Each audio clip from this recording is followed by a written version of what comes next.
Assalamualaikum warahmatullahi wabarakatuh. Terima kasih kepada dosen pengampu karena sudah memberikan kesempatan kepada kelompok kami, kelompok 3, untuk mempresentasikan hasil kerja diskusi kami. Pada mata kuliah komunikasi bisnis ini, kami di sini akan membahas materi mengenai desain dokumen yang efektif dan prinsip komunikasi bisnis seperti yo attitude, penekanan positif, serta manfaat pembaca. Dan saya Hanap sebagai moderator untuk memandu pada presentasi pada kali ini. Saya tidak sendiri, saya ditemani dengan beberapa rekan saya. Yang pertama ada Mas Nino sebagai presentator pemateri pertama mengenai membahas tentang jenis-jenis dokumen bisnis yang membutuhkan desain yang efektif. Yang kedua ada dilanjutkan dengan Mas Agung sebagai presentator pemateri kedua. Dan yang ketiga dilanjutkan dengan Mas Alfaruqi Alvano sebagai presentator pemateri ketiga. Dan yang keempat akan saya jelaskan mengenai materi prinsip-prinsip komunikasi bisnis. Kepada presentasi pertama, Mas Nino kami persilahkan.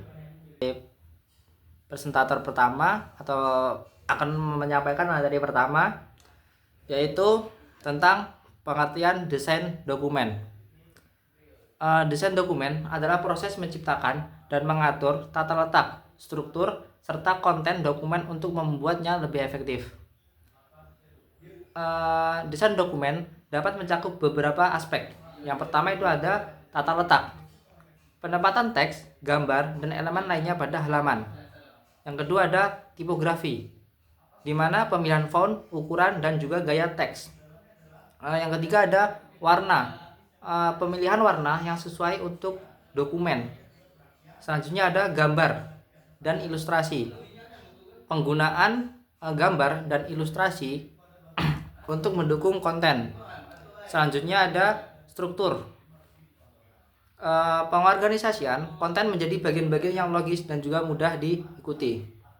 Selanjutnya ada tujuan desain dokumen adalah untuk membuat dokumen yang pertama itu mudah dipahami. Jadi dokumen itu tuh mudah dan gampang untuk dipahami. Ibarat tuh dokumen itu menjadi simpel. Selanjutnya ada estetis dan menarik. Tujuan desain dokumen itu untuk membuat estetika atau membuat suatu dokumen itu lebih menarik. Selanjutnya ada efektif dalam menyampaikan informasi. Jadi suatu dokumen atau desain dokumen itu berguna agar suatu dokumen itu lebih efektif dalam menyampaikan informasi secara jelas. Dan yang keempat ada profesional dan sesuai dengan kebutuhan. Selanjutnya ada desain dokumen itu dapat diterapkan pada berbagai jenis dokumen, seperti yang pertama laporan, brosur, buku, presentasi, dan dokumen digital. Dengan desain dokumen yang baik dan benar, kita dapat meningkatkan kualitas dan efektivitas dokumen yang kita punya. Untuk materi selanjutnya yaitu jenis dokumen bisnis yang membutuhkan desain secara efektif. Yang pertama ada pengertian laporan bisnis secara spesifik. Laporan bisnis adalah dokumen yang disusun untuk memberikan informasi tentang kinerja, kondisi, dan prospek bisnis kepada stakeholder seperti investor, manajemen, karyawan, atau pelanggan. Laporan bisnis itu secara spesifik dapat mencakup beberapa hal. Yang pertama ada laporan keuangan, yaitu neraca, laporan laba rugi, laporan arus kas, dan lain-lain. Selanjutnya ada laporan kinerja, analisis tentang pencapaian target, kinerja operasional. Dan yang ketiga ada laporan strategis, yaitu mencakup rencana bisnis, analisis SWOT. Dan yang terakhir itu ada laporan operasional, yaitu informasi tentang proses bisnis, manajemen sumber daya, dan sebagainya. Selanjutnya ada tujuan laporan bisnis. Yang pertama itu memberikan informasi yang akurat serta tepat waktu dan membantu pengambilan keputusan. Yang kedua meningkatkan transparansi serta akuntabilitas serta meningkatkan kepercayaan stakeholders. Laporan bisnis dapat disajikan dalam berbagai format. Yang pertama itu laporan tahunan, laporan triwulan, laporan bulanan, dan laporan proyek. Dengan laporan bisnis yang baik, perusahaan dapat meningkatkan kinerja serta mencapai tujuan yang bagus. Selanjutnya ada pengertian proposal secara spesifik. Proposal adalah dokumen yang disusun untuk mempresentasikan ide, rencana, atau proyek kepada pihak lain, seperti investor, klien, dan sponsor, dengan tujuan untuk mendapatkan persetujuan, dukungan, dan pendanaan. Proposal secara spesifik dapat mencakup beberapa hal. Yang pertama, deskripsi proyek, rencana kerja, anggaran, jadwal, keuntungan. Yang pertama tadi deskripsi proyek, di mana informasi tentang tujuan, lingkup, serta manfaat proyek. Yang kedua, rencana kerja, yaitu langkah-langkah yang akan diambil untuk mencapai suatu tujuan proyek. Yang ketiga, anggaran, yaitu perkiraan suatu biaya yang diperlukan untuk melaksanakan suatu proyek tersebut. Yang keempat itu jadwal, yaitu waktu yang dibutuhkan untuk melaksanakan suatu proyek. Dan yang kelima itu keuntungan, yaitu manfaat yang diharapkan dari suatu proyek, baik secara finansial maupun non-finansial. Selanjutnya ada tujuan proposal. Yang pertama yaitu meyakinkan suatu pihak lain tentang nilai dan kelayakan proyek tersebut. Selanjutnya mendapatkan persetujuan atau dukungan untuk melaksanakan proyek dan mengamankan pendanaan atau sumber daya yang diperlukan. Selanjutnya proposal dapat digunakan dalam berbagai konteks. Yang pertama seperti bisnis, penelitian, serta proyek. Bisnis berarti proposal bisnis untuk mendapatkan investor atau klien. Selanjutnya penelitian, proposal penelitian untuk mendapatkan pendanaan atau dukungan. Dan yang terakhir proposal proyek untuk mendapatkan persetujuan atau dukungan investor atau klien. Dengan proposal yang baik, kita sebagai pelaku proyek dapat meningkatkan kesempatan untuk mendapatkan persetujuan dan juga dukungan proyek lain. Selanjutnya pengertian surat bisnis. Surat bisnis suatu dokumen tertulis yang digunakan untuk komunikasi formal perusahaan, organisasi, atau suatu individu dalam konteks bisnis. Secara spesifik, surat bisnis itu mencakup beberapa hal. Yang pertama itu surat penawaran, yaitu menawarkan suatu produk atau jasa kepada pelanggan atau customer.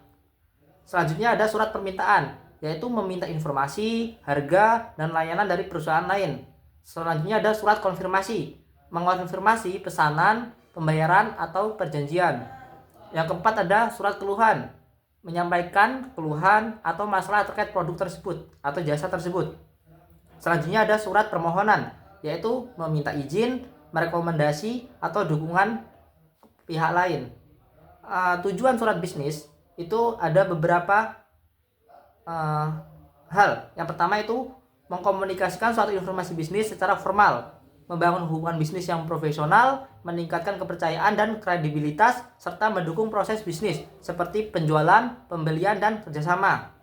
Surat bisnis juga itu memiliki beberapa karakteristik. Yang pertama itu formal dan profesional, jelas dan singkat, akurat dan tepat, dan menggunakan bahasa yang baik dan sopan.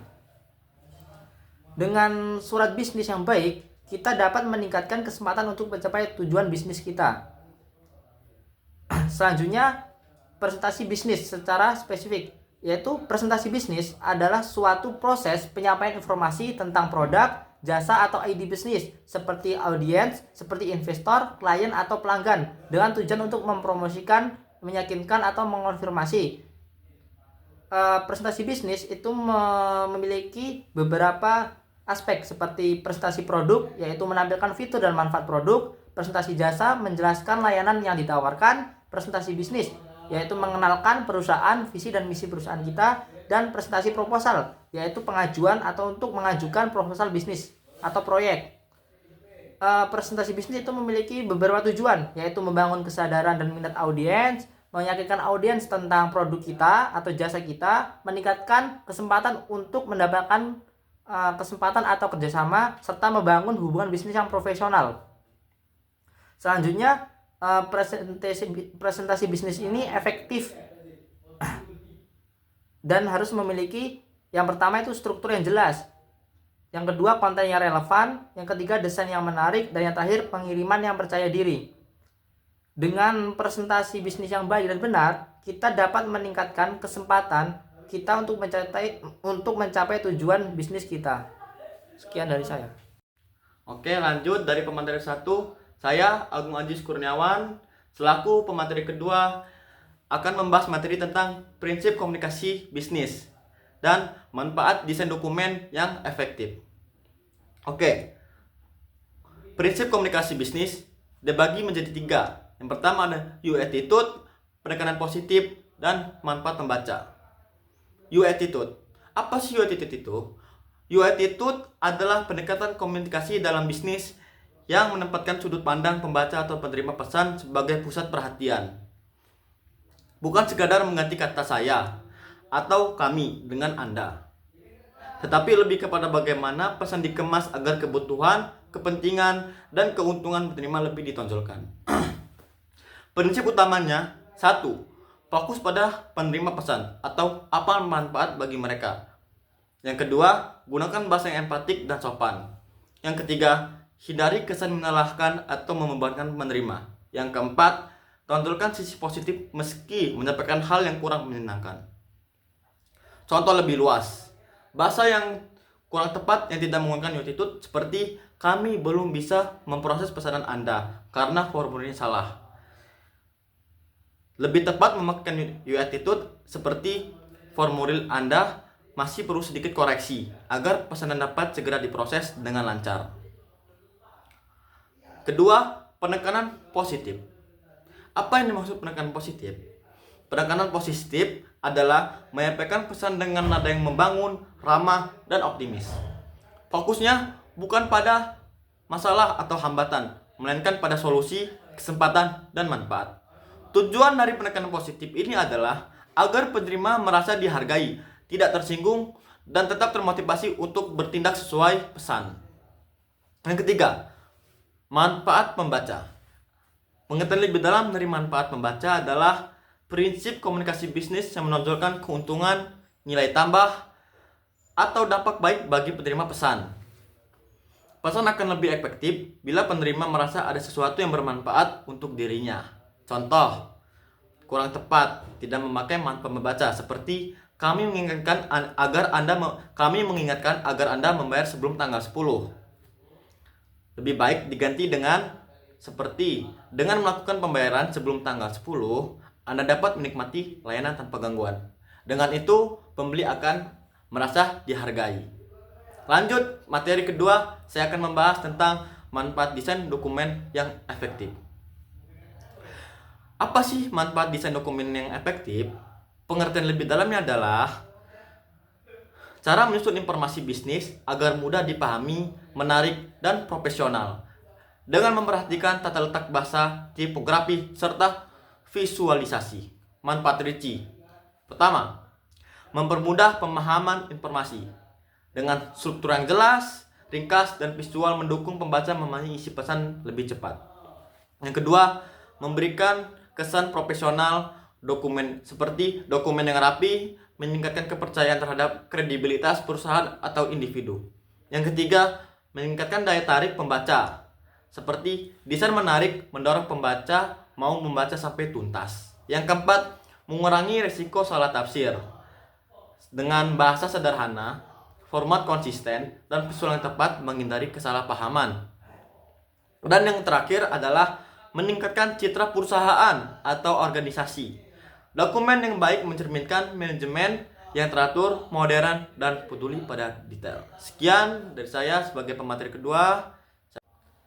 Nama saya Alvaro Alpano. Di sini saya akan mempresentasikan materi ketiga tentang penekanan positif dan manfaat membaca. Baik, langsung saja kita mulai. Penekanan positif adalah cara menyampaikan pesan dengan menyoroti hal-hal yang membangun, bermanfaat, atau memberi solusi. Sekalipun informasi yang disampaikan bersifat kurang menyenangkan.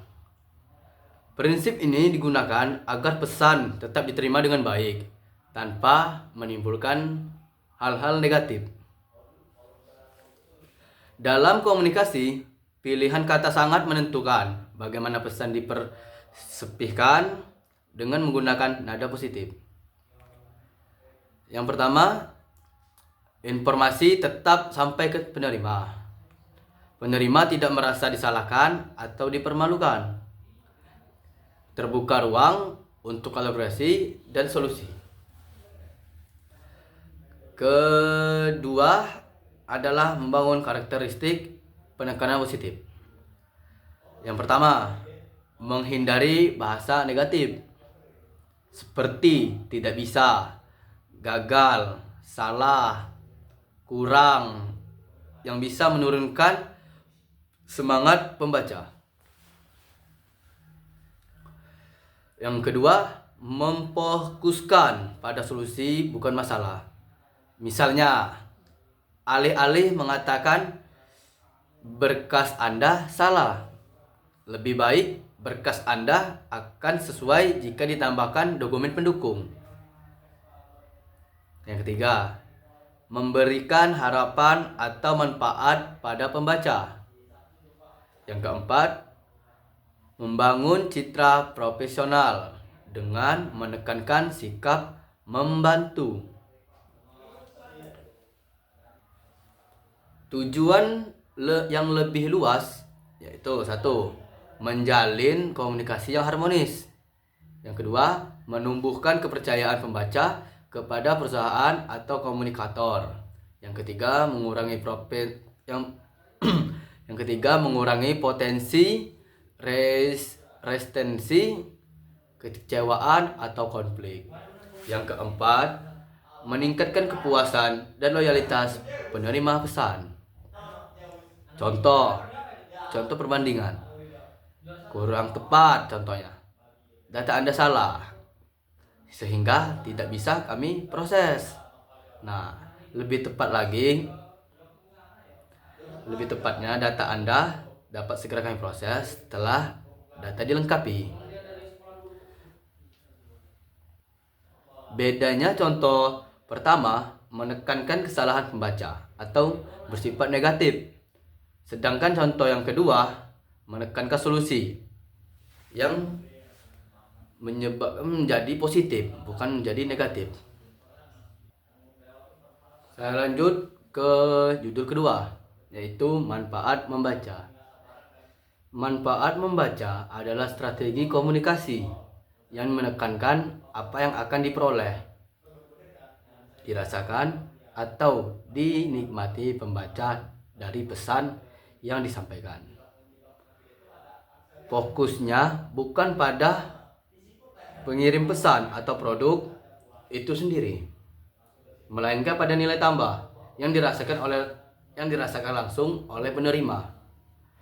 Dengan kata lain, yang ditonjolkan adalah apa untungnya bagi pembaca, bukan sekedar apa yang kita tawarkan. Nah, yang pertama itu karakteristik. Kita akan membahas karakteristik utama. 1. Berpusat pada pembaca atau bahasa diarahkan pada kebutuhan, minat, dan harapan pembaca. Yang kedua, menonjolkan keuntungan nyata. Contohnya, misalnya efisiensi waktu, penghemat biaya, kenyamanan, kemudahan, keamanan, presentasi, atau pengalaman positif. Ketiga, menghubungkan pesan dengan kehidupan pembaca. Itu menunjukkan bagaimana produk layanan akan membantu aktivitas atau tujuan mereka. Yang keempat, bahasa persuasif dan konkret, yaitu memakai data atau angka hasil nyata lebih efektif daripada pernyataan umum. Nah, tujuan lebih luas yaitu yang pertama, membuat pesan terasa lebih relevan dengan kebutuhan membaca. Yang kedua, menumbuhkan minat dan ketertiban pembaca. Yang ketiga, meningkatkan daya tarik pesan karena langsung menyentuh kepentingan mereka. Yang keempat, mengubah informasi biasa menjadi alasan kuat bagi pembaca untuk menerima, mendukung, atau bertindak. Contoh perbandingan. kurang tepat, misalnya ambil dari kata kurang tepat, yaitu fokus pada perusahaan atau produk. Kami meluncurkan aplikasi baru dengan fitur terbaru. Nah, yang lebih baik, yang lebih tepat lagi, fokus pada pembaca dan manfaat. Misalnya, dengan aplikasi baru ini, Anda dapat menghemat waktu kerja hingga 30%. Bedanya contoh pertama, hanya bisa bicara soal perusahaan dan produknya. Sementara contoh kedua, langsung menunjukkan dampak positif untuk pembaca. Ya, jadi saya akan menerangkan materi yang keempat, yaitu manfaat penerapan prinsip-prinsip komunikasi bisnis. Di sini terdapat ada beberapa manfaat. Yang pertama, meningkatkan efektivitas komunikasi. Kenapa? Manfaatnya meningkatkan efektivitas komunikasi karena kemampuan untuk menyampaikan pesan dan jelas kepada konsumen, mudah dipahami, serta mudah diserap oleh si pendengar. Yang kedua, membina hubungan baik dengan mitra bisnis. Di sini untuk menciptakan kemitraan yang kuat dan diberlanjutkan melalui komunikasi yang efektif. Artinya meningkatkan komunikasi yang efektif. Kita berkomunikasi dengan baik, dengan jelas agar mudah dipahami oleh orang lain. Yang ketiga, membuat pesan yang persuasif dan diterima oleh pembaca. Dan selanjutnya, meningkatkan citra positif dalam perusahaan. Artinya menjaga persepsi baik di dalam perusahaan seperti kepada publik, karyawan, dan masyarakat umum. Selanjutnya, mengurangi resiko penolakan atau salah paham. Karena dengan meningkatkan keterampilan komunikasi menggunakan bahasa yang jelas sehingga dapat mudah dipahami dan sederhana. Baik, terima kasih kepada teman-teman semua sudah menyimak presentasi dari kami. Semoga presentasi yang dapat kami sampaikan bermanfaat bagi kita semua. Dan alhamdulillah, semoga kita semua menjadi ilmu yang berkah.